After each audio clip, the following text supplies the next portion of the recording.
네, 많은 국민들이 좀 모순 같다 이렇게 보시는 분들도 있습니다. 창과 방패 이야기인데요. 민주당의 창이 찌를 때마다 방패는 또 막아서는 상황입니다. 과연 이 전국 어떻게 풀어가야 될까요? 더불어민주당 이현주 최고위원 직접 스튜디오에 나와주셨습니다. 어서 오십시오. 네, 안녕하세요. 네.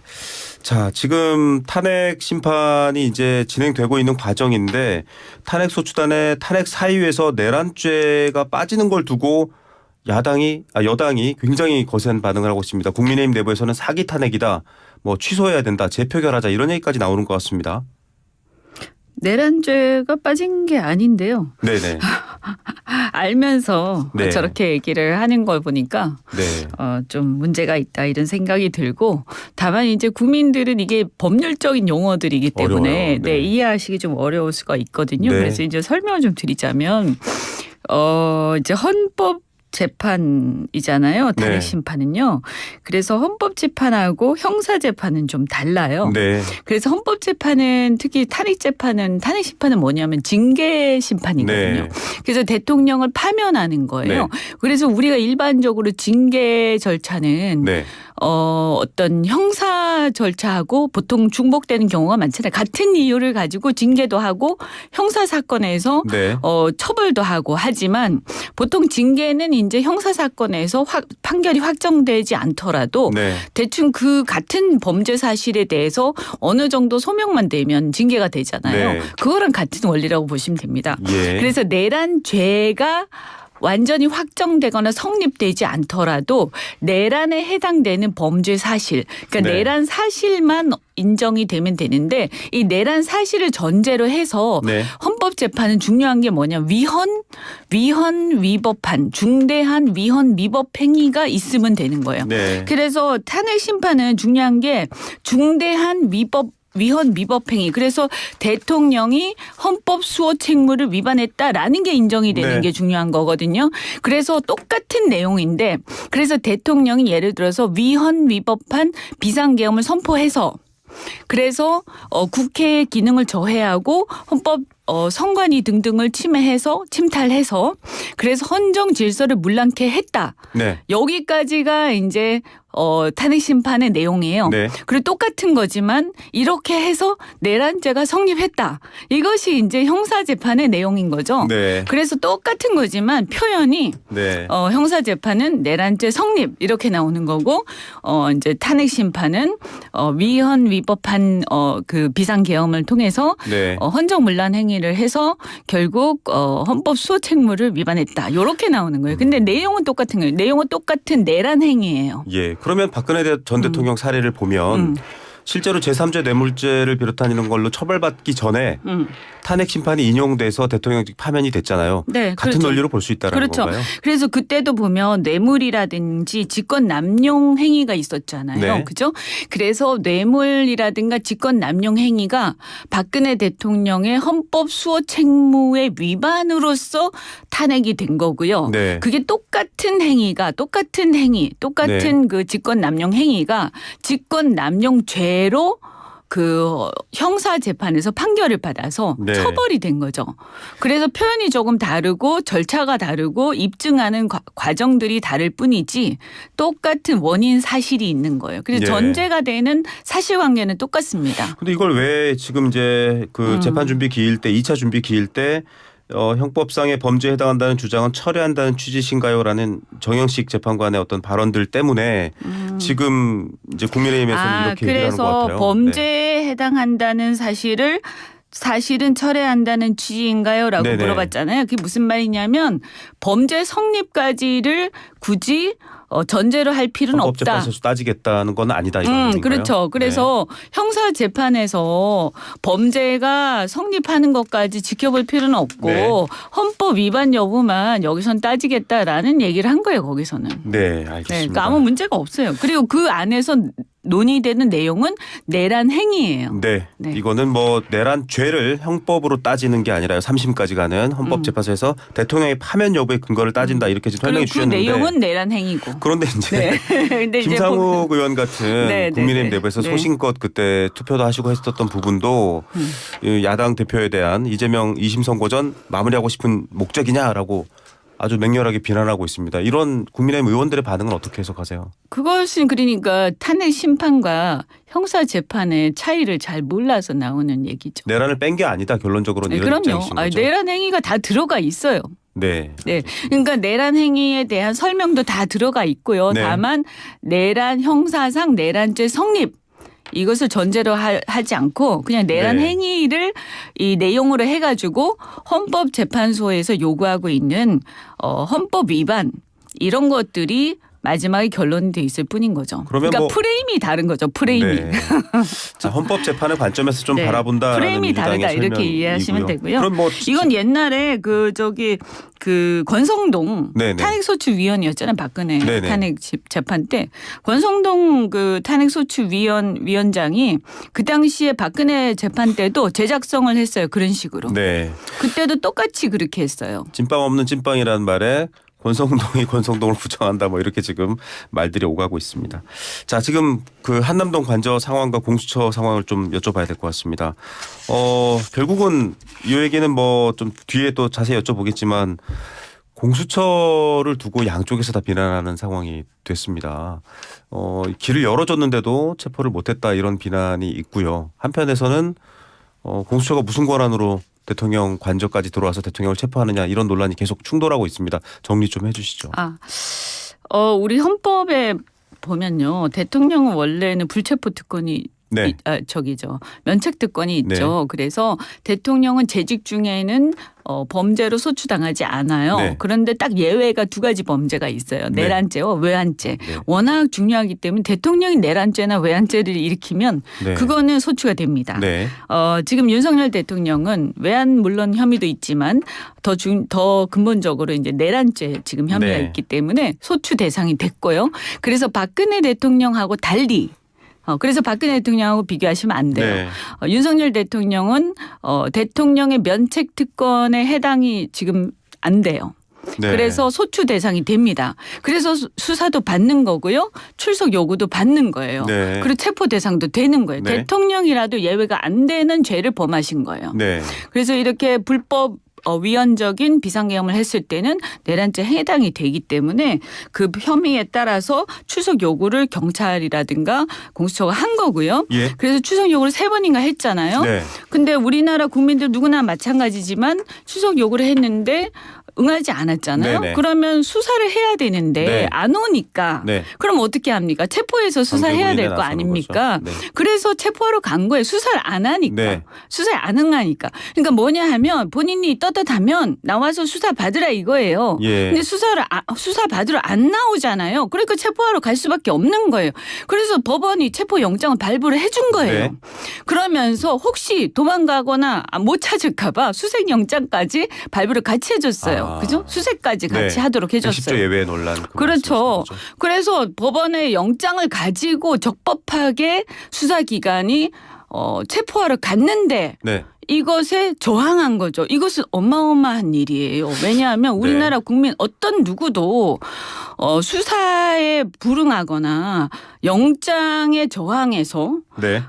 이것을 때를 써가지고 저항하고 폭력으로 막아서 그것을 저지한 예가 없습니다. 예. 이것은 공권력에 대한 저항이고 법 질서에 대한 저항이고 헌법에 대한 저항입니다. 헌법 질서에 대한. 그래서 엄밀히 말하면 그 국회의 기능을 침탈해서 헌정 질서를 물랑케 한 내란이 있었잖아요. 그죠? 그래서 그것 때문에 수사를 받고 있는데 그런데 이번에 또다시 사법질서와 수사기관의 공권력에 저항해서 네. 불법으로 위헌적으로 다시 또 무력을 이용해서 경호처의 무력을 이용해서 사법기능을 훼손시켰어요. 네. 또 헌정질서를 문란시킨 거예요. 이것은 또 다른 내란입니다. 이것은 예. 법적으로 보면요. 그래서 굉장히 심각하고 우리나라 국민들 어떤 누가 영장을 갖고 왔는데 폭력으로 이것을 저지합니까? 예. 이거 큰일입니다. 이런 것을 묵과하면 절대로 안 되는 거예요. 그래서 이것은 그냥 놔둘 수가 없고요. 결국에는 이것은 우리 공권력의 문제이기 때문에 법질서와 헌법질서, 그래서 소위 말해서 이게 이제 헌법에서 뭐라고 얘기하냐면 자유민주적 기본질서라고 얘기하거든요. 우리의 법을 지키는 것은 모든 국민의 자유를 보호하기 위해서 네. 지키는 거잖아요. 그래서 이 자유민주적 기본질서를 지키기 위해서라도 알겠습니다. 이것은 반드시 네. 집행을 해야 됩니다. 이렇게 뭐 또 다른 내란이라고 표명을 사실 이미 하셨었고요. 1월 4일에. 그런데 사형 외에 대안 없다라는 또 거친 표현까지.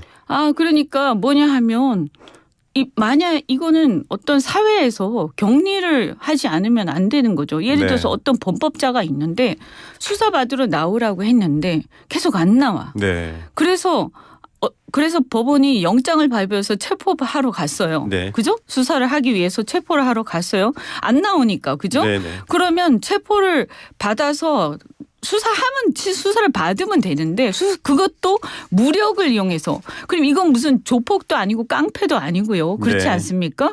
그래서 저지를 해요. 사적인 폭력을 이용해서 저지를 한단 말이에요. 예. 그래서 이것은 무법천지가 되는 거예요. 네. 이건 놔두면 안 되는 거예요. 그렇지 예. 않습니까? 우리 국민 어떤 누구도 이렇게 할 권리는 없어요. 이런 특권에 쩔은 사람이 어디 있습니까? 아까 예. 말씀드린 것처럼 내란죄는 면책특권의 대상이 안 된다라고 헌법에 규정돼 있어요. 네. 그래서 이분은 지금 헌법과 법을 완전히 깡그리 무시하고 초법적 지금 위치에 지금 있는데 이것을 모든 국민들이 생중계하는 것을 보고 있고 지금 전 세계가 지금 생중계로 보고 있는 네. 거예요.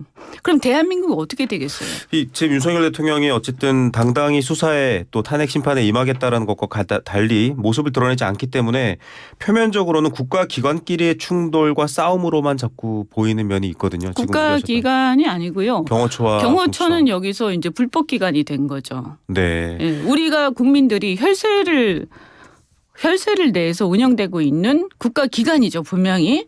그런데 이것은 위법한 행위예요. 그죠? 왜냐하면 법원이 발부한 영장 집행을 저지하는 것이기 때문에 근거가 없습니다. 네. 그리고 법원의 집행 이 영장 발부는 이의 신청을 했는데 기각됐어요. 적법하다고 법원에서 지금 어제 신청에 대해서 네. 기각을 했죠. 경호처장 인터뷰에서는 법률이 애매하고 위반 소지가 있어서. 그러면 그래서 네. 기각이 되고 다 법원이 발부를 적법하게 네네. 했잖아요. 그러면 우리나라에 이제 앞으로요.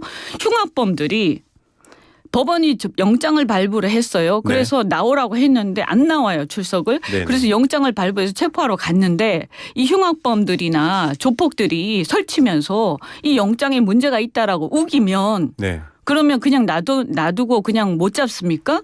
그리고 공권력이 갔다가 폭력으로 버티면 공권력이 밀려서 나옵니까? 이러면 대한민국이 어떻게 되는 거예요? 안 되는 거죠. 이것은 매우 심각한 것이고 앞으로 우리 국민들 모두에게 영향을 미치는 거예요. 알겠습니다. 이런 건 국가기강의 문제고요. 네. 아까 말씀드린 자유민주적 기본질서의 문제예요. 그래서 제가 법질서 문제인데 이건 어떻게 보면 이제 보수의 가치라는 것이 바로 이런 거예요. 그죠? 그러면 보수의 가치를 완전히 짓밟고 있는 것이 바로 윤석열 저분이에요. 그렇다면 이건 그러면 이제 지금 보면 마치 민주당이 보수의 가치를 지키는 정당이 됐어요. 네. 그죠? 그리고 사실은 민주당이 지금 굉장히 숫자가 많다고 보니까 어떻게 보면 중도 진보에서 중도 보수까지 민주당이 다 지금 포괄하고 있는데 앞으로 정말 보수의 가치까지 민주당이 다 지키는 상황이 됐다. 현재 상황은. 네. 자, 모든 사람에게 동일하게 법 적용이 돼야 된다라는 기본 원리에 대한 그렇죠. 얘기를 항상 해주신 본인이 거고요. 얘기하지 않았나요? 네. 그래서 그 법질서란 이름으로 법치라는 이름으로 사실은 그동안에 박근혜 대통령 전직 대통령을 비롯해서 대법원장 양승태 대법원장 네. 그리고 여야를 넘나들면서 수없이 많은 좀 지나칠 정도로 많은 사람들의 피눈물을 뽑았어요. 그분이. 네. 그런데 남한테는 알겠습니다. 그렇게 하면서 왜 자기는 그렇게 예외가 되고 특권을 누리고 근데 이게 너무 심각하니까 거의 폭력과 그 무력을 이용하지 않습니까? 예, 이게 좀 절대로 묵과할 수 없는 거죠. 지금 변호인도 선임을 해서 여러 가지 법적 절차를 하나하나 따지면서 좀 시간을 끌고 있다라는 시각이 있고요. 뭐 거기에 대해서는 또 야당 대표에 대한 저는 공격도 그렇게 보지 되고 있습니다. 않습니다. 이거 하나하나가 전부 다 네. 특수공무집행 방해에다가 네네. 내란의 공범이고요. 나중에 이분들 한 분 한 분이 전부 다 처벌될 거라고 생각을 네. 하는데 정말 사실은 그 윗대 우두머리들은 그렇다 치는데 여기에 사실 어쩔 수 없이 명령을 받아서 네. 이행하는 젊은 사람들은 뭡니까 이거. 예. 사실 여기 보면 어쩔 수 없이 그 자기의 직무를 이행하는데 명령 받으니까 할 수 없이 하는 사람들이 있을 거거든요. 예. 굉장히 잔인한 일이에요 이것은. 예.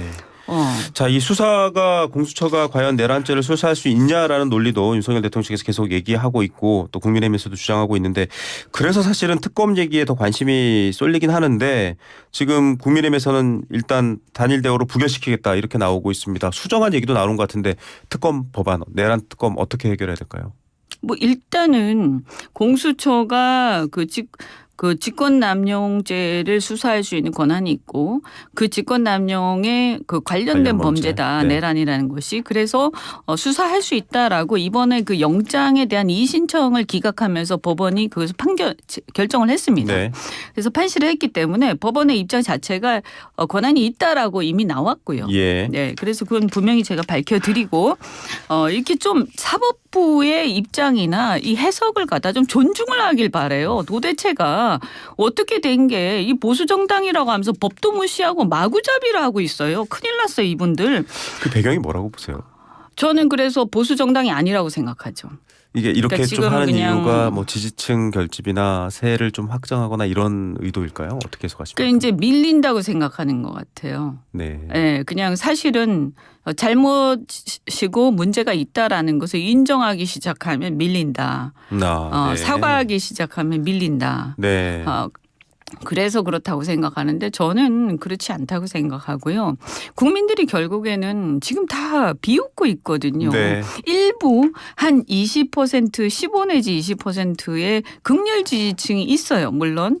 하지만 그들만 믿고 정치를 한다라는 것은 나라를 생각한다면 그래서는 안 되는 거고 네. 지금 이렇게 되다 보니까 우리나라의 대외 신인도라든가 경제도 굉장히 심각한 네, 맞습니다. 영향을 받고 있는데 더 심각한 게 지금 외신들의 반응이 굉장히 아주 시니컬하거든요. 네. 왜냐하면 체포영장을 이런 거죠. 직무정지된 대통령에 대해서 체포영장이 발부가 됐는데 네. 그 영장을 대통령이 무력으로 저항하고 있다. 이렇게 나오는 거예요. 예. 다른 나라에서. 그러니까 마치 이것이 굉장한 후진국 얘기처럼 들리는 것이고 우리나라 경제에 미친 영향이 엄청난 거죠 이게. 예.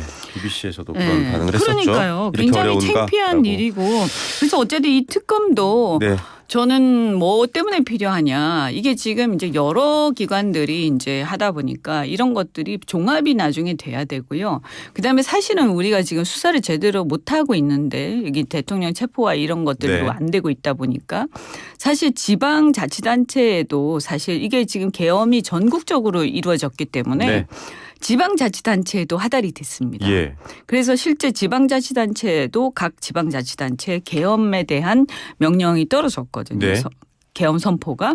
그래서 이거에 대한 수사도 불가피합니다. 예. 근데 지방으로까지. 전혀 지금 시작도 안 됐지 않습니까? 네네.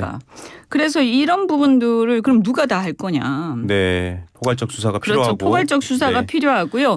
어떤 면에 있어서는 또 사실은 단순 가담한 사람들에 대해서는 또 어느 정도 좀 선처할 필요도 있는 거고요. 예. 네, 뭐 이런 좀 종합적으로 수위를 조절해야 되는데 각 기관별로 약간의 어떤 수위들이 다를 수도 있고 하기 때문에 네. 그래서 종합적으로 조금 나중에 이렇게 정리하는 기관이 필요하지 않겠습니까? 예. 네, 그래서 특검이 필요하다고 보는 거죠. 알겠습니다. 그럼 뭐 지금 재표결에서는 시간이 한 20초 남았는데요. 국민의힘 이탈표라든지 표결 성사 가능성 관심이 많은 것 같습니다. 어떻게 보세요? 저는 뭐 성사돼야 된다고 보는데요. 일단은 뭐냐 하면 아까 말씀드린 것처럼 공권력과 법질서가 국민들 눈앞에서 무시되는 것을 봤기 때문에 이게 알겠습니다. 일단은 체포가 빨리 돼야 된다. 그래서 네. 공수처가 못하면 할 수 알겠습니다. 있는 기관과 의지가 있는 기관에 넘겨라. 알겠습니다. 라고 네, 말씀드리겠습니다. 또 모셔야겠네요. 시간이 부족합니다. 오늘 말씀 여기까지 듣겠습니다. 감사합니다. 네, 고맙습니다. 이현주 최고위원이었습니다.